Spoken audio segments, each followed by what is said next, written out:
Welcome back to Second Breakfast and our ongoing gaming discussions, bringing you the best thoughts, theories, and literary analysis this side of hell. I feel like we spent a lot of time in hell lately. In more ways than one. We have. We've been diving through the recent Doom games in the last couple weeks. We talked about Doom 2016 over on our Patreon. We talked about Doom Eternal. And then we talked about Doom the Ancient Gods, which is the expansion for Eternal that I argued should be considered its own game and its own modern sequel. That's right. But now it's time for the long-awaited Doom the Dark Ages. Yes, it's finally here. I finished it last night, and I have struggled with these notes in a way that I never have before.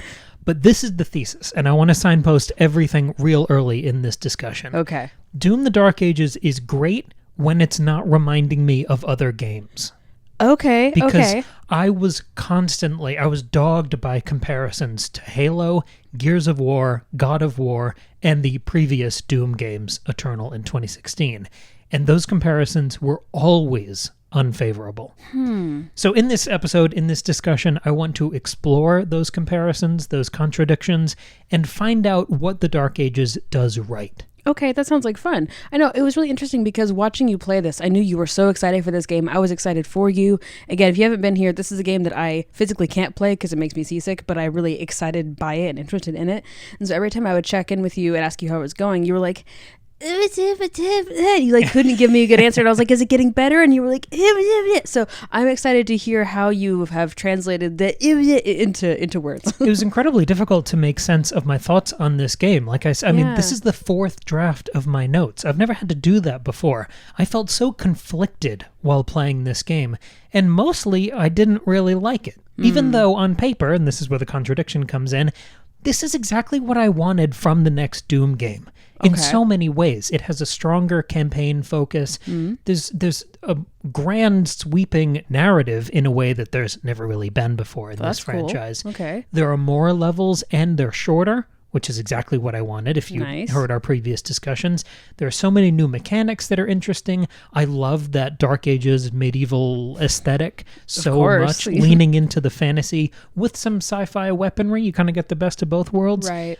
And it is a technical marvel to play. It is absolutely gorgeous. It ran flawlessly. There are no loading times. It's incredible from that angle. Okay. But so much of the time while I was playing it, I would open a new level and jump into the map just to see kind of the shape of the thing I was about to jump into. And it kind of felt like homework. But like not in a good way. Because sometimes when there's like a good...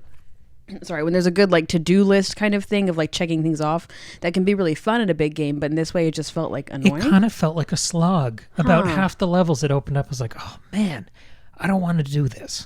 And I'm trying to find out why. This is meant to be an earnest, good faith discussion because I don't know the answers here. So I'm trying to work it out with Maggie on the show here, and I very much want your opinions in the comments because I've seen reactions all over the place for this game. So please, let's chat about this down there. Let's do it. For the comparisons, I want to start with Halo because that was the one that I even caught whiffs of that in Eternal when at the end of the Ancient Gods there are literally Halo rings. That's right, yeah. as part of the story there.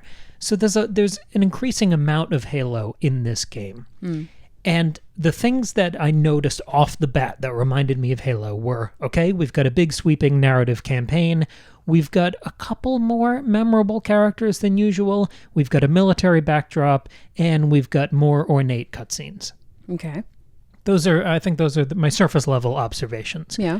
But in Doom the Dark Ages, the campaign feels, and this is weird to say because I'm always one... as a consumer, I'm always looking for value for money, especially right now.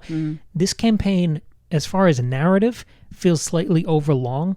Oh, that's surprising. I know. And I don't want to, I almost feel weird about saying that because I don't want to encourage shorter games because I always want things to, I want more of the things I love. So too long as in too much to play, not as in too much story? Or do you think it's too much story? Maybe a little of both, but on the other hand, it's also kind of just too predictable. But I'm calling it too long but I also don't think it really does enough with its characters. Is it so? It's kind of just like it's kind of boring, and you kind of keep knowing, like you say, it's predictable. Like you kind of know what's going to happen, and you're just like, okay, I get it. It's tough to nail down because there are a lot of scenes with these characters, but I never really fell in love with any of them. And I think the frustration is so many of these characters felt like one-to-one analogs with staples from the Halo franchise. Oh, okay. There's this big bad guy who, for you, kind of looks like Baron Harkonnen, named Creed Maker, sort of. It's spelled stupid. Nice. And he reminds me very much of the Prophets from Halo 2 and 3. Okay. But they're more interesting and conflicted and involved. And this guy just felt like a remote caricature of a Harkonnen. Okay. There's a commander named King Novik who has a cool crown and he's got a cool little beard. And there's drama with his daughter. And that reminds me of Commander Keyes in the first Halo. But I felt so much more in the first Halo for those characters. And that game's probably half as long as this one. So it's not necessarily about length, it's about character investment. It's about what you do with them. It is interesting to think about these Halo comparisons when you think about the timeline, because Doom, of course, originates, like it predates Halo. And so then I think Halo kind of builds upon Doom and does its own new innovative thing. But so now you get Doom reflecting back on the thing that grew out of itself. And so it almost feels like it's like gone in reverse and it's cycled around, but it's turned kind of sour through that process. Yes, it's kind of an infinite feedback loop, which gives you diminishing returns. Exactly. Because if you think about Cortana, everyone, even if you haven't played Halo, everyone's kind of vaguely aware of Cortana. She's the magical blue lady. Okay. Who kind of tells you what to do. I was like, everyone except me. I don't know who Cortana is. Okay, well, cool. I mean, to the point that Microsoft named their Siri Cortana. Oh, nice. Like there's a cultural impact for this character. Nice. And that daughter of the king guy who I talked about, her name is Thera. Through the course of this game, she has a bunch of blue magic in her, and she turns into a magical blue lady. Okay, great. So she kind of becomes a Cortana, in addition to being kind of a chosen one thing. Okay. But it never hit for me. Yeah. The one kind of counter example here is there's a character called the Old One. Ooh. And he is like a bodybuilder Cthulhu. So he has like tentacles and stuff, but also muscles? He's got the, that weird octopus head, but he's ripped and gigantic. And sounds like fun. There's a character in Halo 2 called Gravemind. Okay. There's a mission called Gravemind, and that's a lot of cool tentacle mythology in Halo 2. And it was very cool, but it never felt fully explored. I feel like we could have gone back to that well a bit throughout, how many Halo games we've had now, including the spin-offs and the side quels and all that. Yeah. And I really liked what they did with the Old One here, with the muscular Cthulhu. So maybe that's the one comparison that could be favorable. Yeah, okay. But in everything else that kind of sparked in my head while I was playing this that made me think of Halo, it wasn't good. Yeah, so they just took a lot of the same things, but like didn't really innovate upon them or expand them or go in fun directions. It was just like kind of rinse and repeat, but less potent this time. Like there were vehicle sections, which are good for variety. You don't always want to be boots on the ground. When you change it up a little, you get to miss one, and it's a nice balance. But the vehicle sections here never gave me that wow factor. There are some when you're flying around on this cool dragon, and there are some when you're in a big mech, kind of punching other big demons. They're fun, but they're never, I don't know, they never felt special. In a way, like what you were saying before, they're invoking past glory, especially within the FPS genre. Yeah. But they never inspired the same feeling in me. It really felt like the most recent Halo sequels that are trying to evoke the imagery of the heyday of the franchise, but they never make you feel that way. Oh, I see. You recognize the iconography, but it never excites you in the same way. It doesn't animate you anymore. It's just kind of, it's not member berries, but we're getting there. Right. We're getting there. Well, that's a shame. That's sad to hear. As a comparison, the later kind of mech or vehicle levels in the later Halo games versus the tank level in Halo 2 which I love so much, where you're on a tank going across a bridge, shooting down bad guys in the sky and other tanks on the bridge. Yep. It lasts like 10 minutes, and it was like life-changing when I played it the first time. The early Warthog sections, the Warthog is like the Jeep you have in Halo. Oh, okay. And there are many finales in the early Halo games where you're trying to outrun a billion enemies and you're going over jumps and it's going into cutscenes. And those Warthog sections are incredible. Versus by the time you get to Halo 4 or Halo 5, it's just a car. Oh, it's just a car taking you from A to B. And so that's kind of what this was too. Yes. Yeah. It Real was. Shame. I don't know. It paled by comparison. Okay. So what's another game that was on your mind? Well, here? thank you for that transition. That was very helpful. Gears of War. Okay. Yeah. Gears of War. So. Oh, you love Gears of War. Yes, I do. That's like one of your all-time devotee.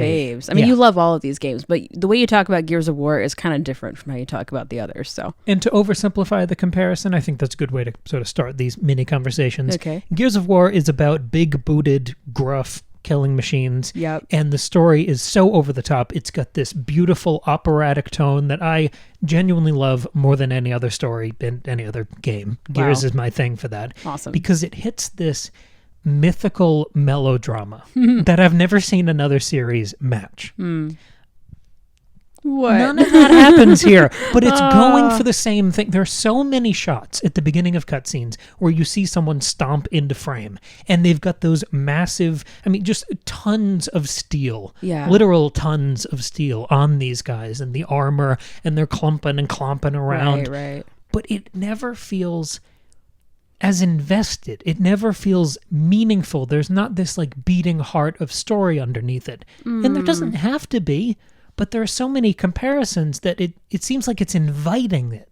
Right. Well, I was going to say, I feel like this game is perfectly primed for that kind of melodrama. Like if it's this like medieval but like hyped up fantasy demon thing with a little bit of sci-fi, like I feel like that is the perfect playground for that sort of melodrama. It's a real shame that that's not here, because medieval imagery and stylization is so dramatic and over the top, and like that's why I love it so much. I think it's so fun and ridiculous almost, and I think this is like the perfect canvas for that, and it's not happening. That's such a shame. There's some level of palace intrigue that's okay. Sure. But I'm just thinking of this off the top of my head now. The big innovation, one of my favorite things that everyone loved from the beginning of Gears of War was the Lancer, which is the rifle that has the chainsaw on the side of it. Yes. And you can chop up enemies. Very cool. Weirdly, this game gets rid of Doom's chainsaw. Okay. Which is, I think, kind of emblematic of how it dodges. It swerves, where Gears of War would have had a lot of these operatic, cool moments. Even the grisly bits are very toned down here. So it doesn't have that mythical, melodramatic tone, but it also, the big gruff killing machine thing, it has the gruff, silent protagonist in the Doomslayer, and there are moments where he does that kind of superhero dive where he slams down to the ground and slowly raises his head. Right. And you get that kind of trailer moment, but it doesn't feel as cool as Gears does moment to moment. It's a tonal thing that I'm getting at here, that it feels kind of wishy-washy, but I'm trying to nail it down with the language. Again, it reminded me of later sequels, Pale Imitations, Diminishing Returns, specifically Gears 4 and 5. Oh, okay. Where the reaction to Gears 5 in particular reminded me of the reactions I'm seeing to Doom the Dark Ages. Gears 5, when it came out, and I thought it was okay. In the same way I think this is okay, but it's only okay if you haven't played and loved the other games. I see. Or it feels like a missed opportunity if you have. When Gears 5 came out, it was praised as a graphical powerhouse, which it was. It still is. And so is this. But the best part of a game like this should not be the tech. Yeah, no, and that's not the first thing you want to hear. Like, oh, what a technical sensation. Like, okay, but or the nostalgia. Is it fun? Is it good? That's way more important. Interesting. And I think on a gameplay level, Gears 5 felt so bogged down by the new things it added to the formula. I don't think it executed the old formula well, and I think the new things it added were bad. Oh. So Gears 5 added some open world experimentation, just like Doom the Dark Ages. It also added some odd, slightly ineffective vehicle levels, just like Doom the Dark Ages. In that one, you get this kind of snowy pod racer thing, and here you get the weird cyberpunk dragon. Okay. And yes, they're technically both cases of innovation, but to what effect? Yeah. I don't think it makes the formula stronger.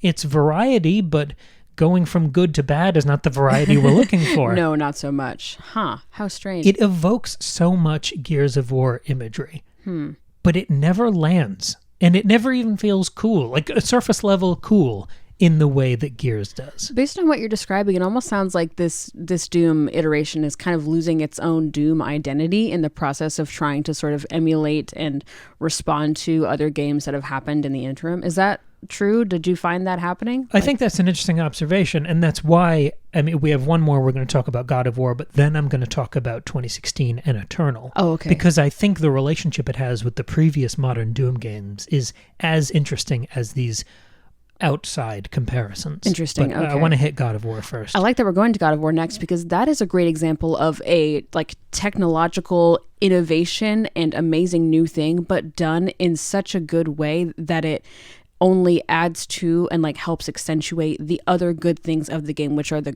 story and the characters. Because it's that, if you don't know God of War, I assume you mean 2018, is where you are it's like this one continuous take where you're following Kratos and Atreus through this whole story. So it feels like the story never ends and it blends seamlessly from gameplay into cutscenes. And so it just feels like you are so involved in the story and the characters. So that's like a good example of when a technological innovation is really doing something good and not just like new for the sake of being new. I think that's an interesting comparison because they're both also old school gaming franchises, very much legacy franchises that got self-titled reinventions in the mid 2010s. Yes, just these reboots. Yeah, I mean, and we see that in movies too, with like Halloween and stuff like that. Like that was a really strong trend in the 2010s. Mm-hmm. Yeah. So God of War, the two things that really stuck out as similarities of, we might be borrowing these big ideas from the new God of War games. I'm excited to hear this because the other comparisons feel very natural and obvious, but this feels a little bit more unusual. Well, one is that both games, as a central gameplay mechanic, have basically a badass boomerang. Okay, so Kratos' axe in God of War. The Leviathan axe. Yeah. And here you have the saw shield. Well, we can just call it the shield. Oh, yes. That you have up and you use it in a bunch of different ways. The other thing is the father and child central narrative. Oh, cool. Let's talk about the shield first. Yeah, okay. The shield that you have, you upgrade it kind of throughout the game, so it gets a saw on the edge of it, so you can kind of chainsaw people a little Very bit. cool. It's not quite as cool as a chainsaw and a gun in Gears of War. Still, but it's like if Captain America had teeth, you know. But you've played enough God of War to know how the Leviathan axe feels. It feels so good. The way you catch it when you retract it to, I mean, it feels cool to throw, it feels cool to swing. Right, but when you throw it and the way, the like recoil when it hits, when it connects, when you get it back. It's fabulous. It's almost impossible to describe in words how good and tactile and weighty it feels. I was going to say, part of it is like the visuals and the sound effects, but it's also the feedback in the controller itself. Like that feels so, so good. And the way you're engaging with the shield in Doom the Dark Ages is you're blocking, you're parrying. It's very active as a use of it. You pull the left trigger to bring it up. And if it's at the right time, you can parry an attack and it'll fly. If it's a bullet or a projectile, it'll fly back at the enemy. That's cool. But it never feels, you never get that recoil. Because you can throw the shield as well. And sometimes it'll stick in an enemy and chainsaw them, and then you can pull it back to you. Sometimes you'll use it for puzzles, again, exactly like you do with the Leviathan axe. Yes. But it never feels as good, as concrete, as weighty as it does in God of War. Is there like feedback in the controller? Does it vibrate? Is there any of that? A bit, but I think a lot of what I'm describing is down to the animation as much as it is vibration. I was going to say, does your character kind of, because like Kratos like physically recoils when he catches it. I mean, just a little, but it's enough to have an impact. Does that happen here? I mean, for being a massive, it's like a sled. It's a big sheet of metal. It's gigantic. It's heavy. You see the clunkiness when he takes it on and off his back.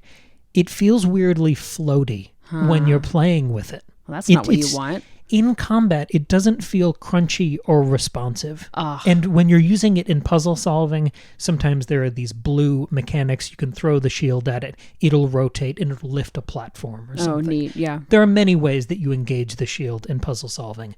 But it doesn't feel as meaningful as it does in God of War when you're angling it to take down those floating green ravens. Remember the Odin's ravens in the first game?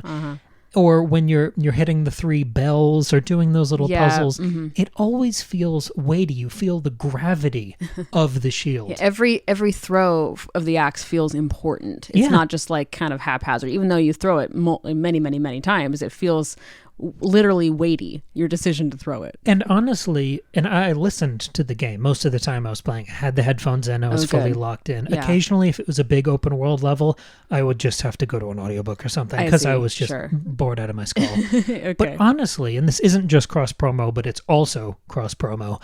Over on the Patreon, we just did an episode about Captain America. We watched all 4 of those movies and did, it was a lot of work. We did quite a deep dive on that franchise. It's like an hour-and-a-half discussion. Through a bunch of different lenses. That was a big one. And I really loved jumping into that world because I think that character is really interesting and I love the shield.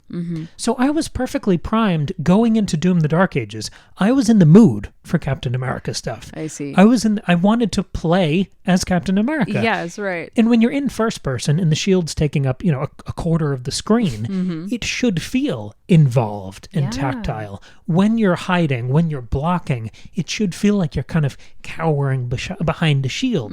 It should feel involved. And it never really did. It looked heavy, but it didn't feel heavy. I wonder if part of that decision from the developers was like trying to lean into the power fantasy, of like, you don't want your guy to be struggling. You want him to be like very well equipped and able to handle this giant shield. And I guess you could argue if the shield did have such an impact every time he caught it, it would, literally weigh on your character and it would be harder and harder to use it and he would get tired. So maybe there's an argument that, he's so strong and beefed up and amazing that throwing the shield is not a big deal to him. But so I can see that logic, but everything you're saying also makes sense. And I'm more on your side and I wish it was more, for your sake, I wish it had been a little bit more weighty. You saw the trailers. You saw the announcement of this game. You saw me losing it next to you. I was losing it too. This should have felt big and crunchy and chunky and the whole game should feel crunchy, just based on what I'd seen. And it just, for it to feel worse than the Leviathan axe, which by comparison looks dainty. Yeah, because it's like a single blade and it doesn't rotate. Yeah, mostly, you could throw it, but it's mostly handle. This thing is mostly saw. Yeah, and it doesn't feel nearly as cool. And it again, seemingly borrowing from God of War, it's got an upgrade tree. Oh, okay. Remember, you could upgrade the axe and have different attacks. Yes. And you could slot different runes into it, and it was a whole system. Right.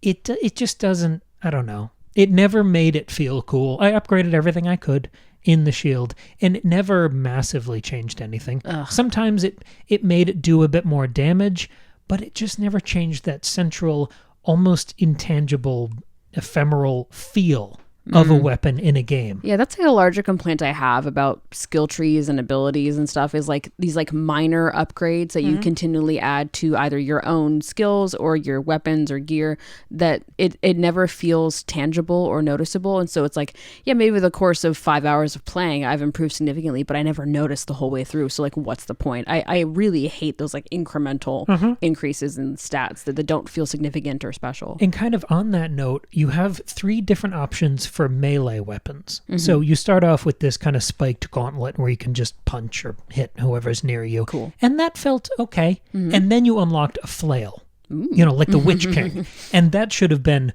cooler. And it did feel more weighty. But then you get the 3rd melee weapon, and that one is supposed to be the bigger, the more powerful one. And it kind of looks like a cricket bat with like spiky bones coming out of it. Kind of like Negan's bat? Yes, but very flat. Okay. Like a cricket bat instead of being round like a baseball bat. Yes. So it's like a paddle. And that is beefy. And that felt pretty good, but it's on a very long cooldown.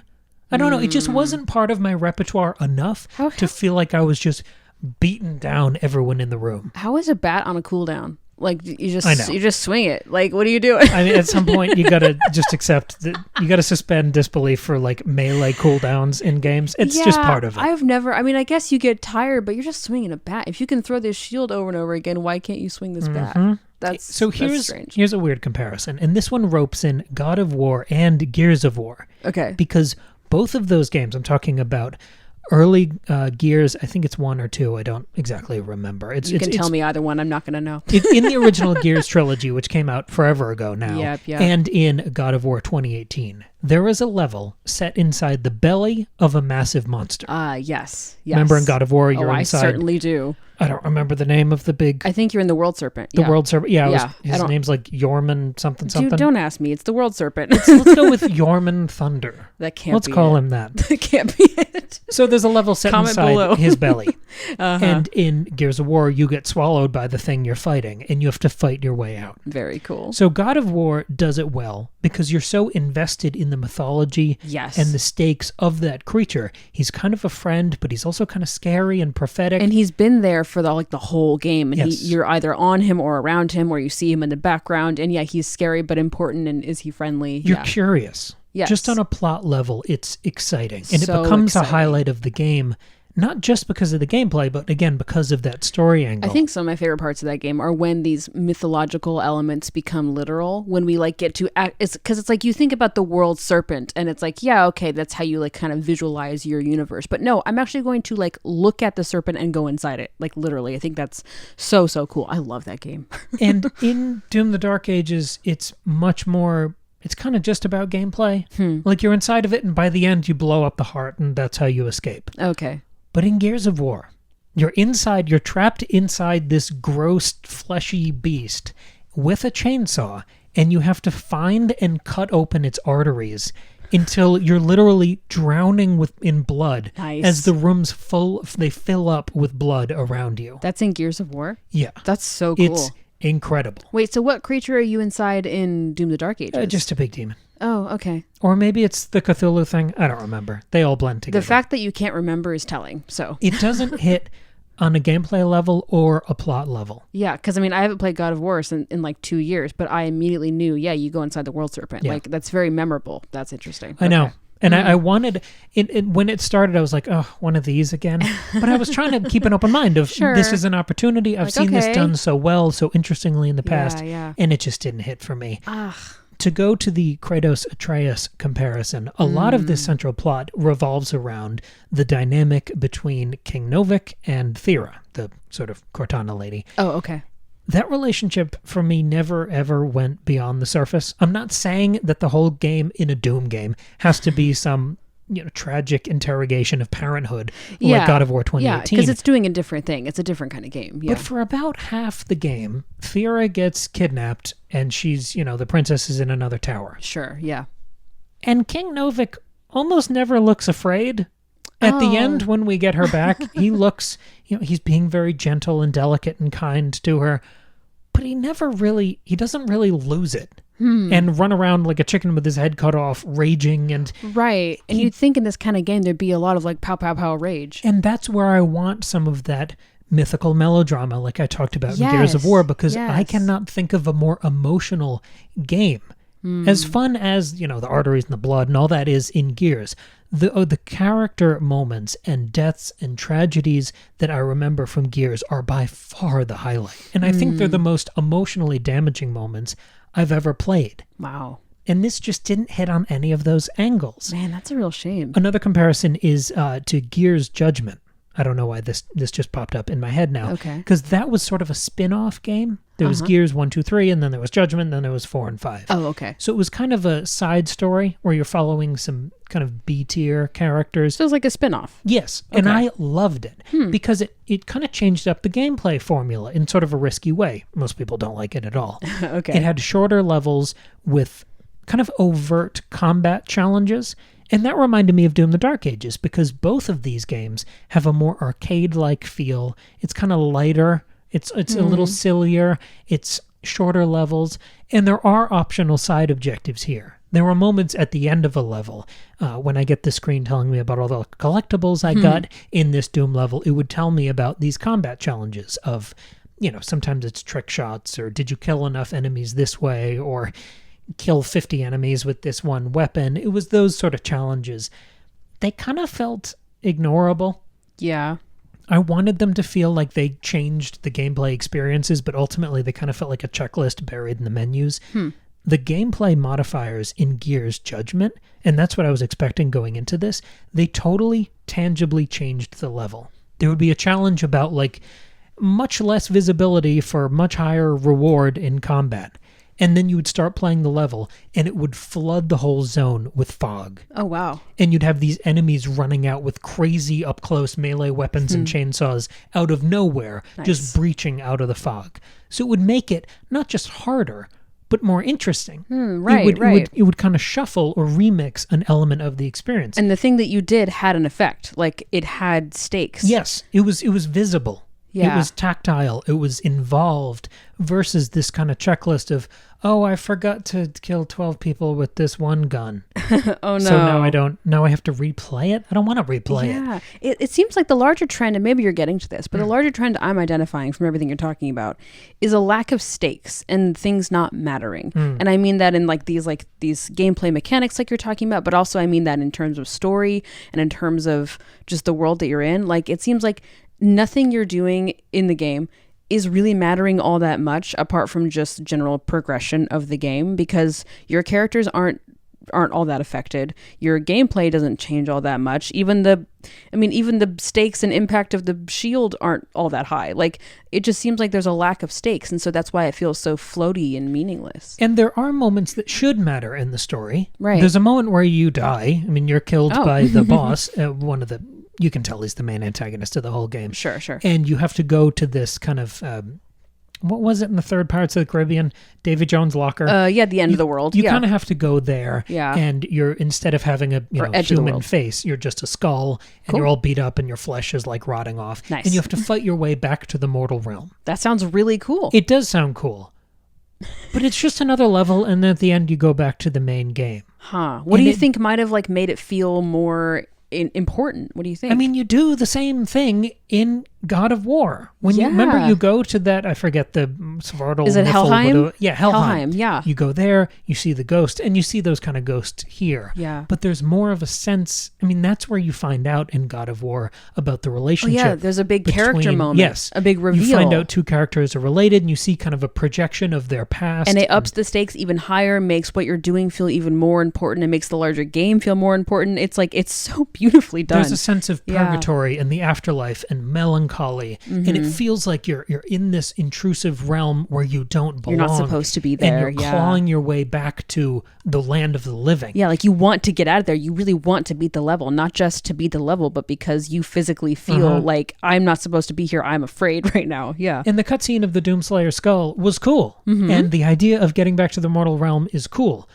But in between those two cutscenes was just kind of a palette swap and a normal level with a couple ghosts. It just... Yeah, there should have been a different kind of enemy or a different kind of combat or a different weapon that you can only use down there or something. And that's why these comparisons so bother me, because it feels like it's learning the surface level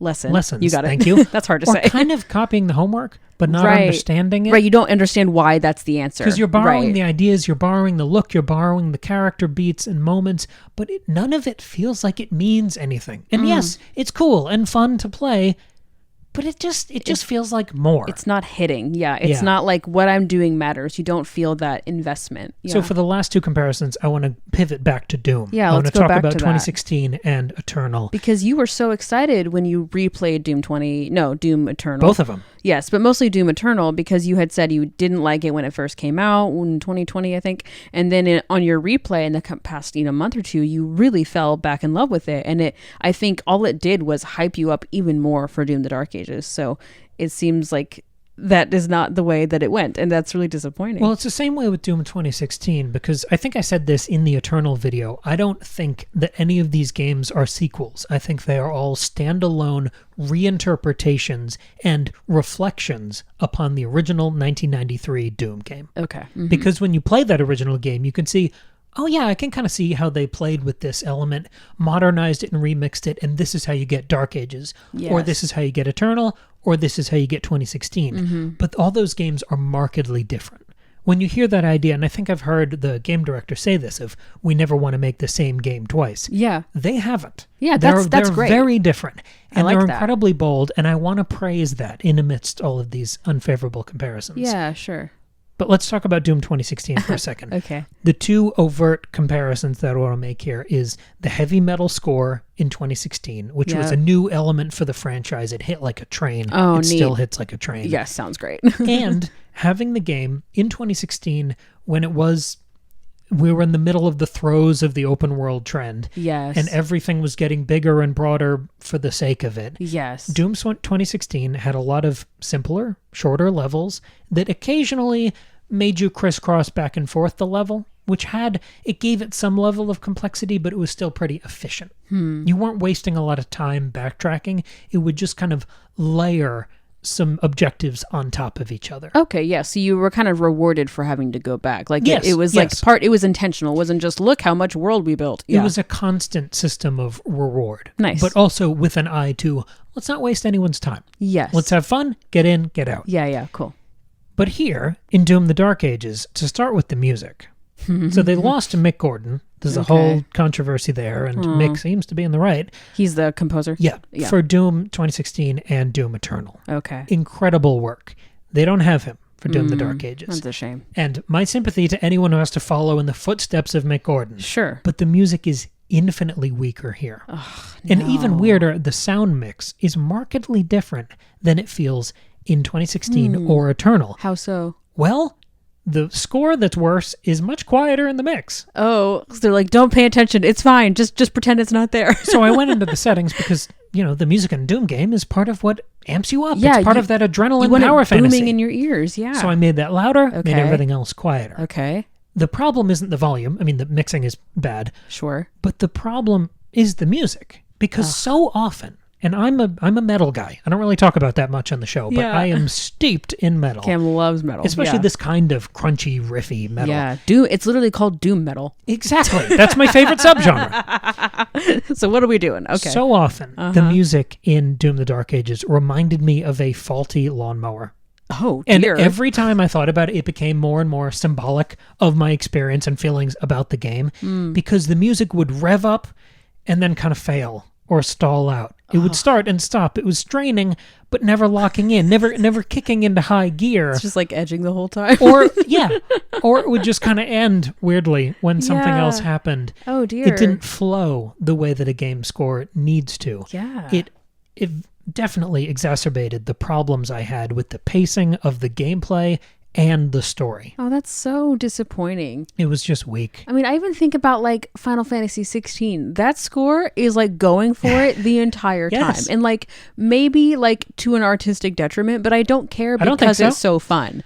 Like I think it kind of overdoes it, but that's the mode of the game is overdoing it. And that's what's so fun about it. But honestly, Final Fantasy 16 hits that level of mythical melodrama Yeah. in a Gears of War style more than a game that looks almost exactly like Gears of War. Yeah, right. Like Yeah. what are we doing here? The other thing I talked about was those shorter linear levels that were so fresh and exciting in 2016. Yes.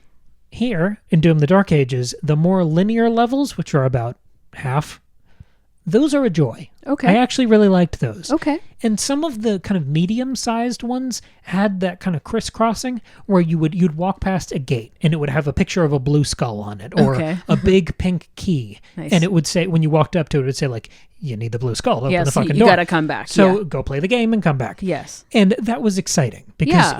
it would always be like bars of a cage, and through that you could see a secret or a special thing you wanted. Yeah, I mean that's always going to be exciting. Yeah. Like, oh, a secret passage that I can't get through yet. I want to figure out how to get through that. Like that's always going to be exciting. And Doom teases those things really well. Okay. So the small levels and the medium-sized levels, I thought those were good. Nice. But those big-ass open world or open zone might be the better term here. Yeah. Mhm. Those open zone levels were an absolute slog. That's where I had to pull out the earbuds and go into an audiobook. And just click in or Because lock in. Yeah. I felt like I was running laps. It had moments of Ubisoft kind of cleaning.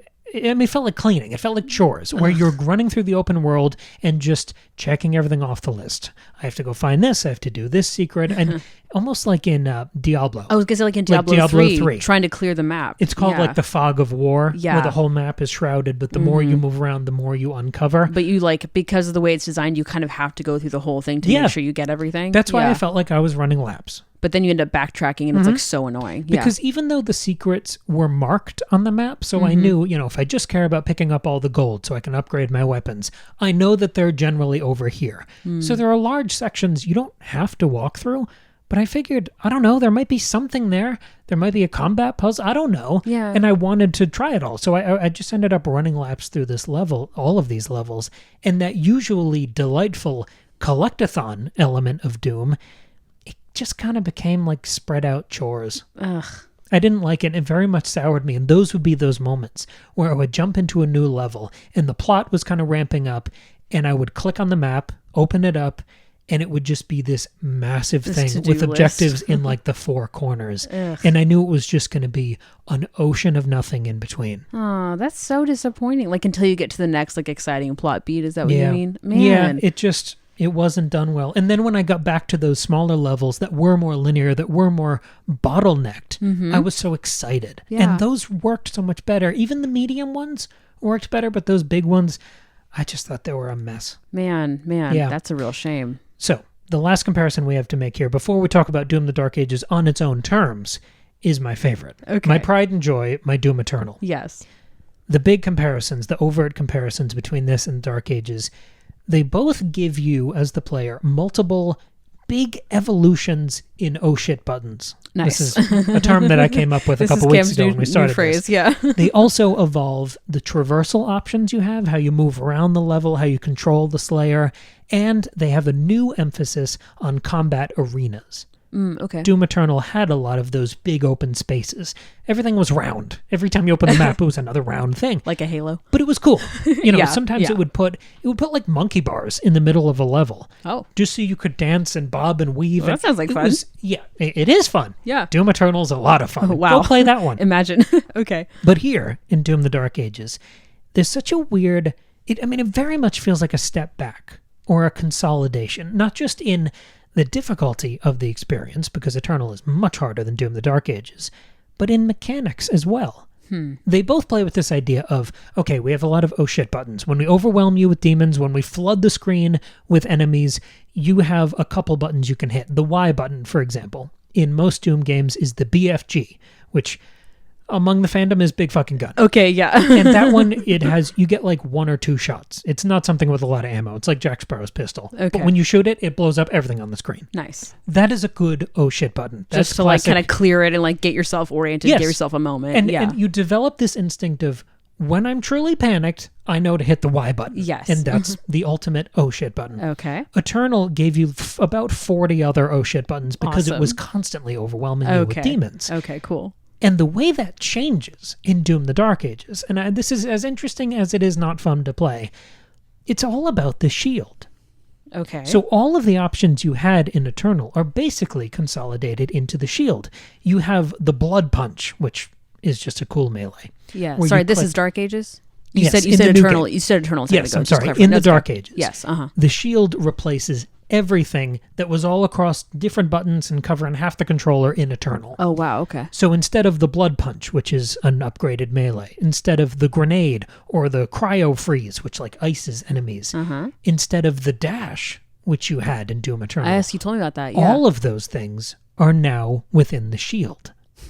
Which is also, just used for blocking things Yep. and parrying.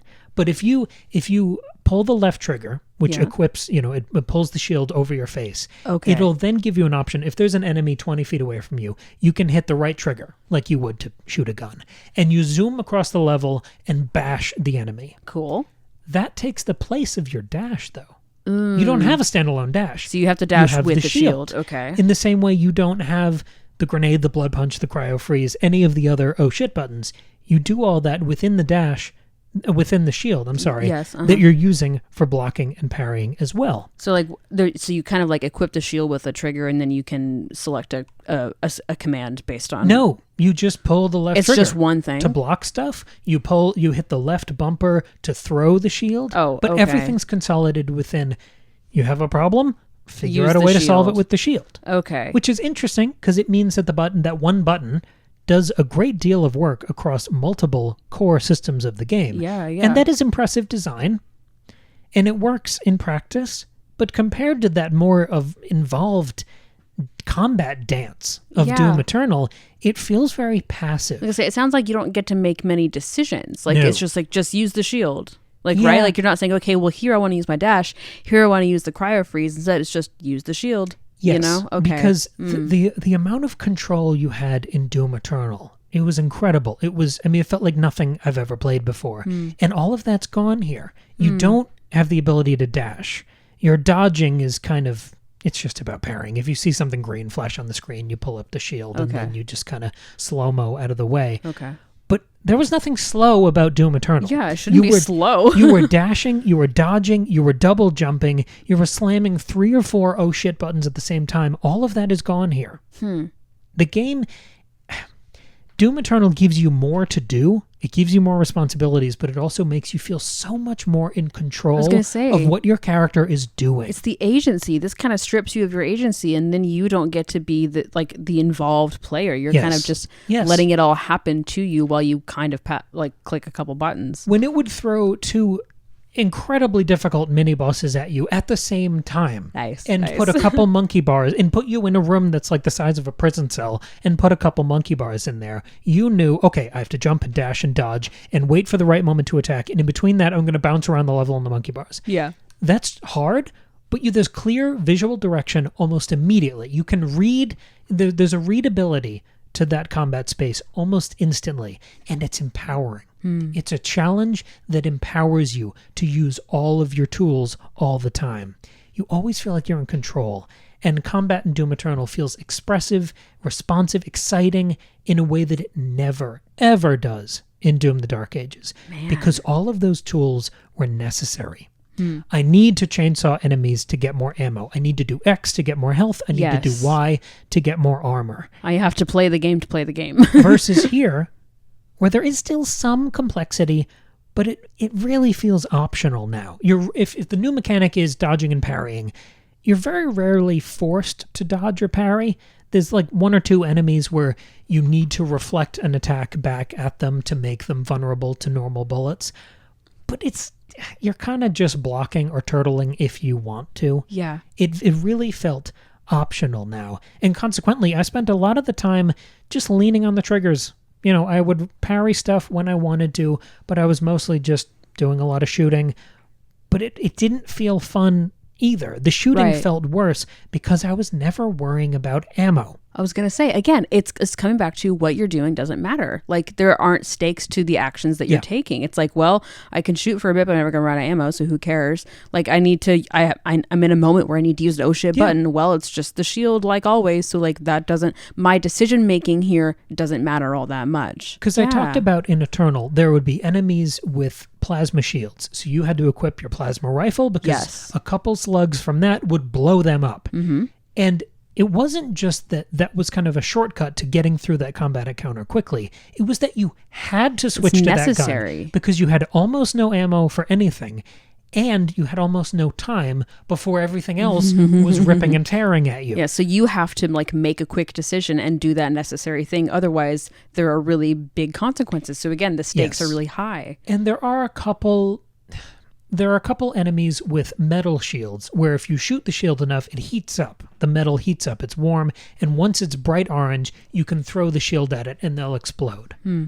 But you can also just shoot at them a few more times and they die. It's optional. It's not just that a few enemies die a little bit faster to certain weapons.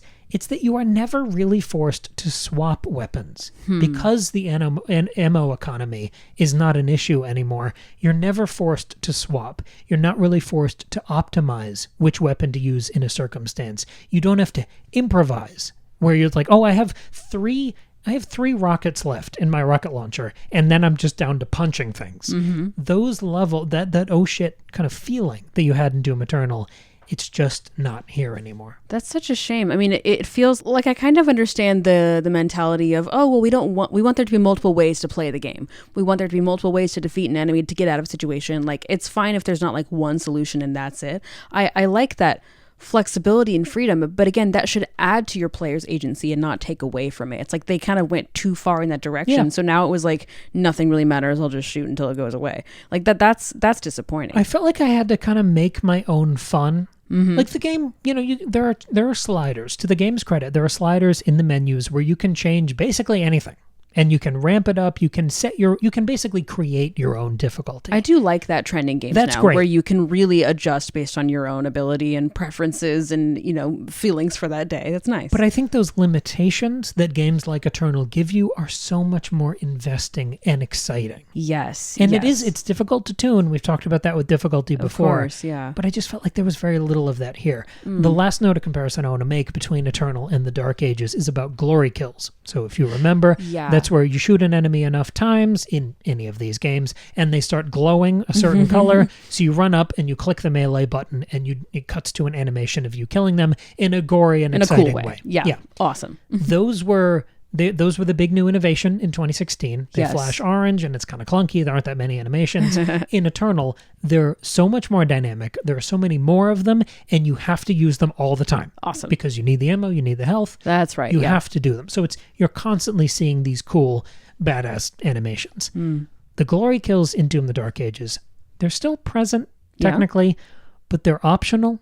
They're uncommon. Optional? They feel more optional. They're much more uncommon in the experience. And they're oddly tame. They're really not very gory. Really? And I think together with the down-tuned difficulty, it makes for less of a lean-in experience. Yeah. I talked about one of the things I loved so much about Eternal being one of the things I love so much about Destiny. And all of those campaigns over the years that have given me those, absolute panic and locked in adrenaline, white knuckle, you got to get sweaty with it, those kind of experiences.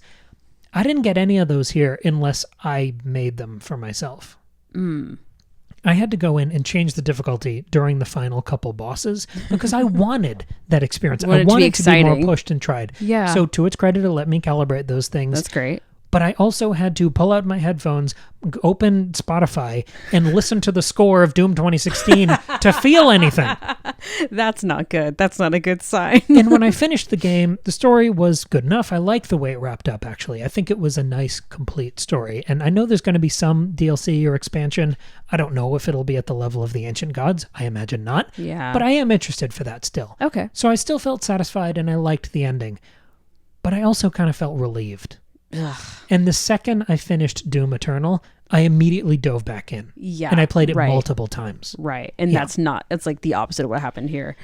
Weird. That's such a like bummer. Because like you don't want this. This is really reminding me of our discussion on Nosferatu, which is another like interesting work of art we were so hyped for. There have been a lot of precedent with other Robert Eggers films and like and also the original Nosferatu film from the 1920s.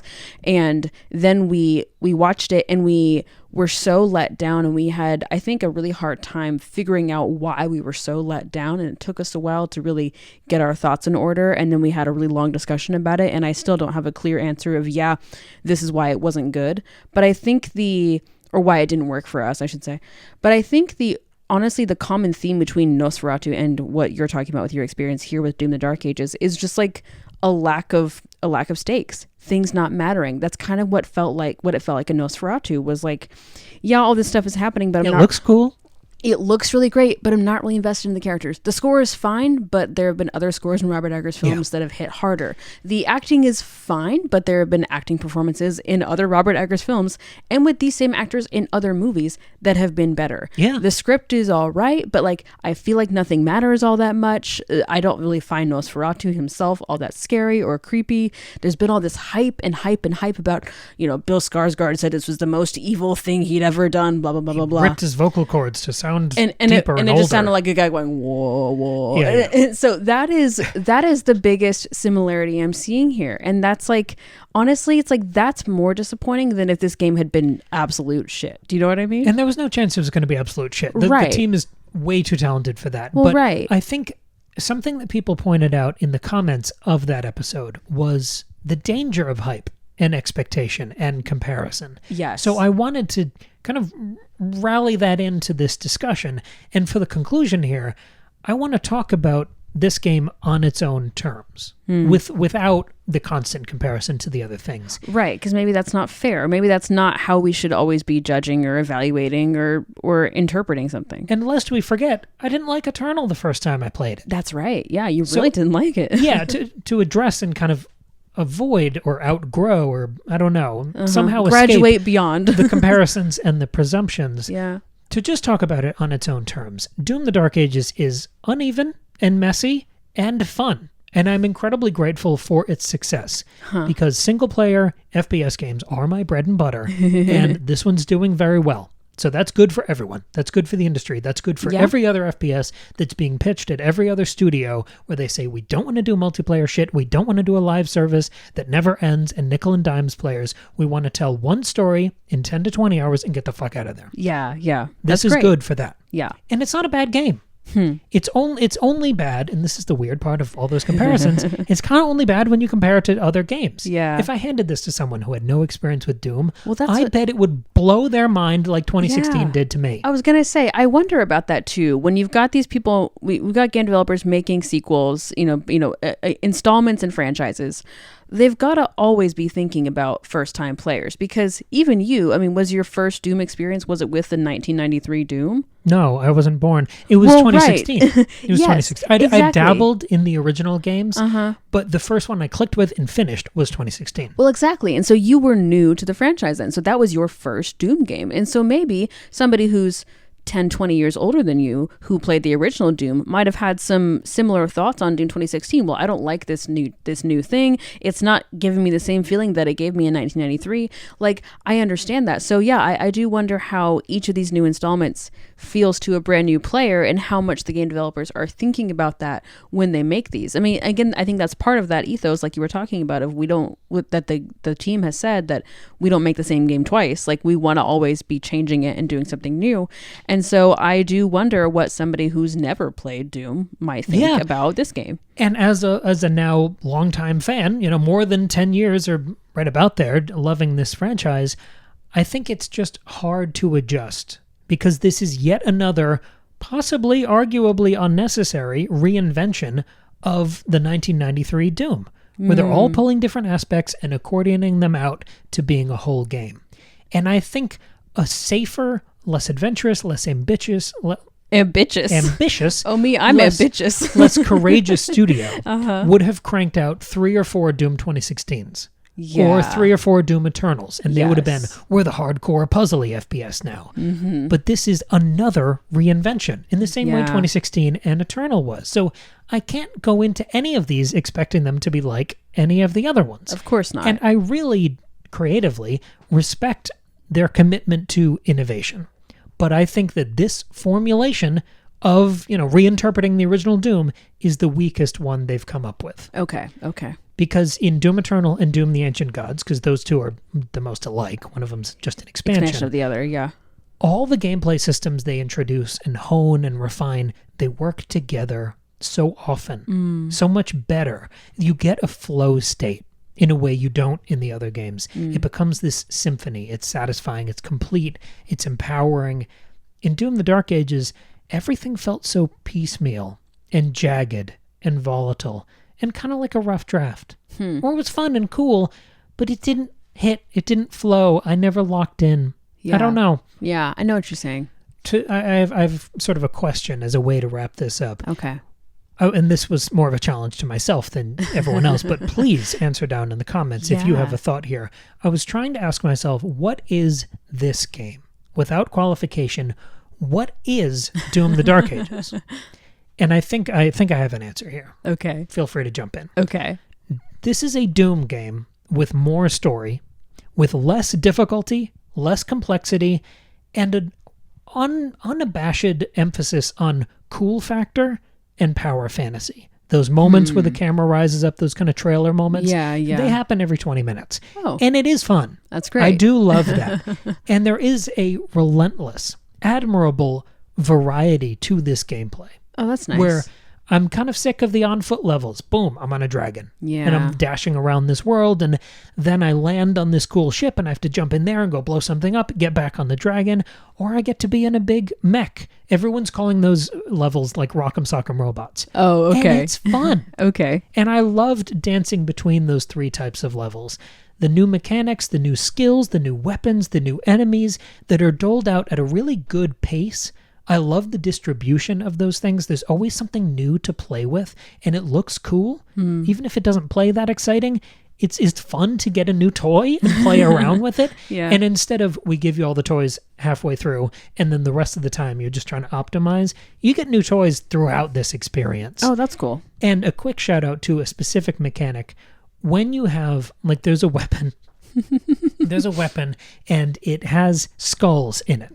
And it kind of grinds up the skulls and shoots the fragments at enemies. Awesome. You have 2 of those by the time you get through the game. You have one that's good for long range and one that's good for short range. Very cool. So instead of having to pause the action and pull up the weapon wheel and find, I need the short range one, but the icons kind of look the same. Oh, yeah. If I have the long range one equipped, instead of hitting the right bumper and pulling up the wheel, I can just hit X. Oh. X used to be the chainsaw button. No more chainsaw. Oh, okay. So I can just hit X and it'll switch within a weapon class. Oh, to like the other one of that. Okay. You have 2 shotguns. Hey, I have 2 laser guns. I can just switch between those quickly. Oh, that's a great innovation. I love that. That is a fantastic innovation. I really loved that. It was intuitive. It was useful. It was slick. Yeah. It felt like, this is the team who made Doom Eternal. They're still here. They're just, there's a different Trying interest. new things. Okay. They're just, that's not what they're aiming for here. Yeah. And that's okay. Because the things that they do add to this formula, they add mini bosses. Ooh. So it's not massive health bar, everything slowing down, we're in an empty arena.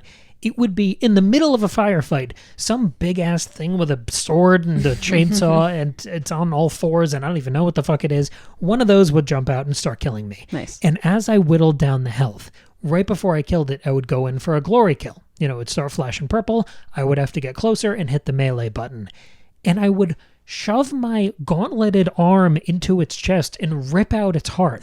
And that would permanently upgrade my health or ammo capacity or shield. Well, that's really cool. And that's the only way you got those upgrades. Well, that's pretty cool. So by the end of the game, your health, your armor, your ammo capacity, they're all much higher. All right. So you got to kill a lot of mini bosses along the way. And I was always smiling when those guys jumped out at me. Yeah. It was like, always yes, fun. We get to do this now. Yeah. And you set up so many antagonists because this is a prequel. Narratively, it's that's way before, right. It's a prequel. Which is why they're doing the Dark Ages thing to kind of differentiate the aesthetic. They set up so many antagonists, and I was thinking, well, this would totally work for like a new trilogy. If they're just going to play in the olden times. Because there's lots of time in between, so we can keep going. The next Gears game is going to be a prequel. That's but right. I imagine it'll be one of many because there's so much fertile ground in the before time there.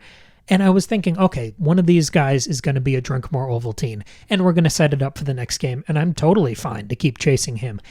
Almost all of these villains you get to kill by the end of this game. And throwing the Slayer against those final bosses in the last 4 levels I'm thinking of particularly, it gives you this great rolling crescendo where you get multiple encounters with certain demons and they'll change form, they'll use different attacks, and I really enjoyed those. It wasn't as difficult as maybe some of the other games, but the variety was very compelling. And the secrets were still great. As always, the secrets that they hide, whether it's keys or upgrades or my favorites are, they're literally toys. They look like Funko Pops of every demon that you fight in the game. That's right. That's You cool. find those throughout the level. Do you get like a little display shelf for those somewhere in your menu or something? You did in Eternal because you had a ship. Oh. And they were all displayed so you could put in them section. up there. How cute. And that was kind of the best part of the level design. It was always thoughtful, engaging, and rewarding to get those secrets.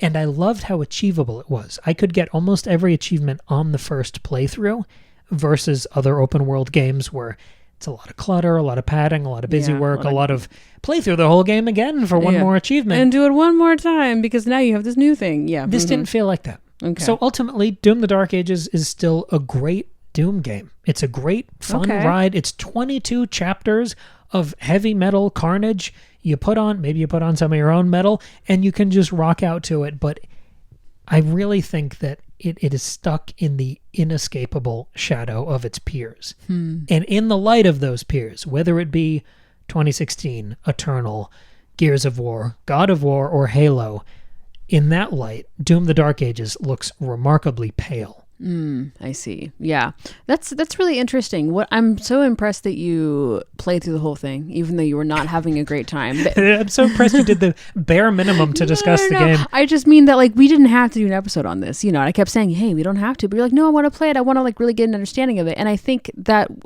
was worth it for you. It seems like, because I think you have a better understanding of not only this game but also the Doom franchise, also the other games that you were comparing it to, and just like.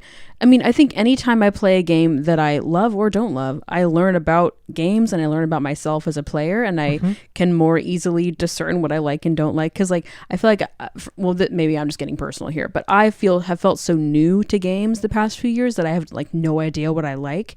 And of course, the more I play, the more I figure out what I like. But also just like what I know is gonna feel rewarding to me or is gonna feel exciting to me. And doing discussions like this, I think, is just helpful. And I think it's valuable to grapple with something that you didn't have a great experience with and to try to figure out why and to try to understand it, and also give things the benefit of the doubt and try to understand maybe what the goal was, and maybe my goals weren't aligning with the goals of the thing itself. I think that's always really interesting. The struggle that I went through playing this and thinking about it was kind of the most intriguing part of the experience. Right, yeah. But I did really enjoy that, and I loved that we had an outlet like this. I mean, thank you for the support on Patreon for continuing to make this show possible. $2 a month, you can get a whole back catalog and 2 new episodes every month. The 2016 discussion is in our May episodes. We did one every month for our 5-year anniversary. We sure did. But having a forum like this and a podcast that we've done for years and we've gotten pretty good at, I loved kind of wrestling through this, and these notes were so fucking hard to do. Yeah, you spent a long time, and I was like, you're all right. You're like, yeah, I just got a lot to work through. But it was fun. Okay. It was fun to do, and I honestly think this happens more and more, that after we do an episode on something, I feel like, okay, I finally understand what I thought about it. Yes, and that's why I'm so glad we did that episode of Nosferatu. Like, at first we're like, oh, God, we did too. We got to do an episode on this movie that we hated. But I think really, like, having, like, it was like a 45-minute discussion talking about that, and then I think we did then we did a follow-up episode. Like, that helped me understand that movie, Robert Eggers, my own preferences in horror, my own preferences in vampire horror, my just, like, what movies are and what people think about them, and, like, it was a really fruitful, rewarding discussion. And that's why we have this show. Yes, but that discussion continues in the comments. I mean, that Nosferatu episode really connected with people. We've had so many insightful comments on that discussion, on both of those Nosferatu discussions.